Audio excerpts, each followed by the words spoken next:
Tēnā koutou katoa. Any questions? David, was Brooke Van Velden right that were you right when you said that Brooke Van Velden had saved the budget? Well, the numbers speak for themselves. 12.8 billion in savings is one way to make the budget possible. Nicola Willis is also correct that there's other ways you could do it, but this is the way we did it. I mean, is it really possible to have been able to have fund everything that you funded without these particular changes? Well, the changes you make in a budget are limited only by your imagination. I can see how that'd be a problem for some people, but not for us. Why do private schools need a boost to these subsidies?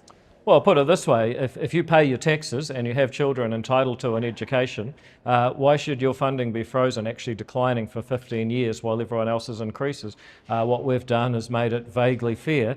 The fact is, a lot of people send their children to private schools. They're still paying more GST on the fees than the subsidy they're getting back. They're giving up a totally free education at a state school and paying their taxes. I think they should get a bit more.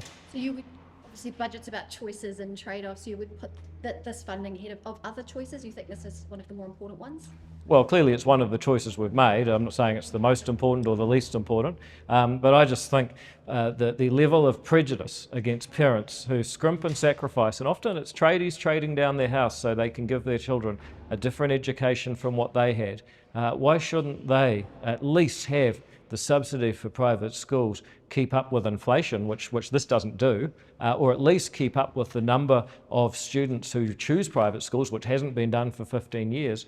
These are pretty minor and I think pretty fair changes. Frankly, I think it should go a lot further. I think if you send your child to a private school, you should get, well, I mean, 50% of the state school funding would be fair. Put it another way, if the 4% of students who put themselves into private schools all decided to go to a state school tomorrow, that would cost the taxpayer hundreds of millions of dollars. How on board are you with the investment boost scheme?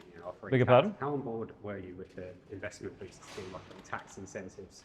Oh, 100%. Look, there is good evidence that New Zealand's effective tax on capital is comparatively high, and that's giving people, if you're going to give any kind of targeted tax break, then acquiring capital, equipment and goods is probably the most powerful thing you can do if you just want to see increased capital intensity. If you look at what we're doing with overseas investment, trying to get more capital in. Look at what we're doing with investment boost, trying to get more capital in, because New Zealand workers don't have the kind of machinery in front of them that workers overseas do, and that's one of the reasons we New Zealanders work pretty hard by international standards, but we don't get paid as much. Is that something you were involved in, like rather than it being a rebate scheme that was essentially as a tax incentive scheme instead? Well, put it this way, I only agreed to it because I've seen the hard evidence of how effective this can be around the world and our comparative taxes. You can look at it as a rebate scheme, or you can look at it as an exemption. I mean, I don't do accounting, I only do economics. So. Why is money being moved out of the charter school agency, and where is it going? Look, we've redistributed a small amount, a few $1 million out of 130 odd, simply because the charter schools that have started haven't been as big or as plentiful as they could have been. That's not a problem. It's just that's the that we put aside enough money for them to be bigger than they have turned out.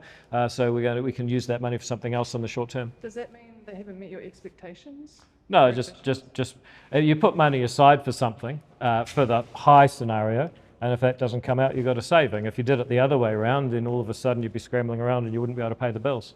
Mr. Seymour, what's your response to the Labour Party saying that $1 billion of Māori funding has gone from this budget?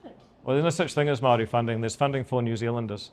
I'm really getting tired of people trying to racially profile us, put us into categories based on our ancestry or whakapapa, and then try and tag the budget funding for that. It's just got to stop.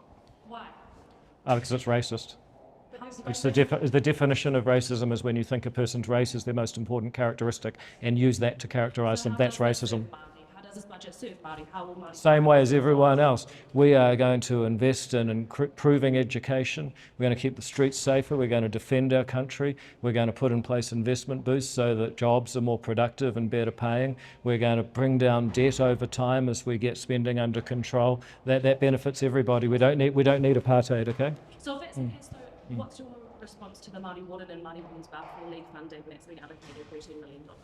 Those are Those are long-term schemes, and I'm open to them. You know, for example, in charter schools, we have Pacific, we have Māori, we have people who are neurodiverse. If someone comes along and says we can do security or we can do policing in a different way, I'm open to that, so I have no problem with it. So are you against funding specifically for Māori? I'm against any kind of race-based targeting of funding. I'm opposed to people who want to put all their emphasis on the 0.1% of human DNA that's different from each other and ignore the 99.99% that unites us. So Pacifica funding as well, you would be against? I think you can work that out, yeah. So when Te Pōtaka makes announcements regarding the Māori economy, do you say that's racist?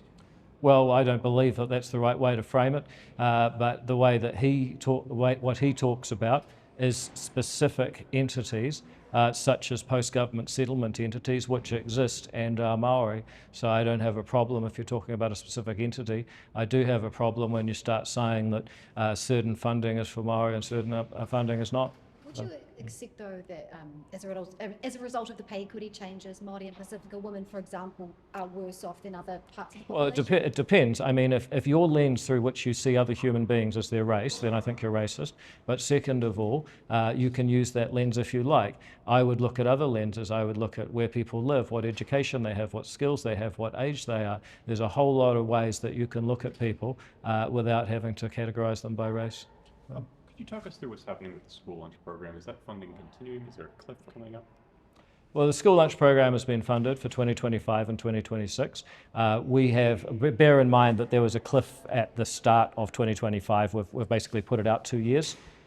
We still have to work out what the long-term future of that program is. There's no government agreement to go beyond the end of 2026, but we will get there. So there's no guarantee that this program is going to continue for beyond those years?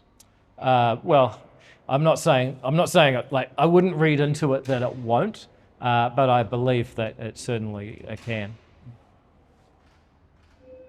All right, team. Well, thank you very much for all your questions, including the racist ones, and we'll see you later.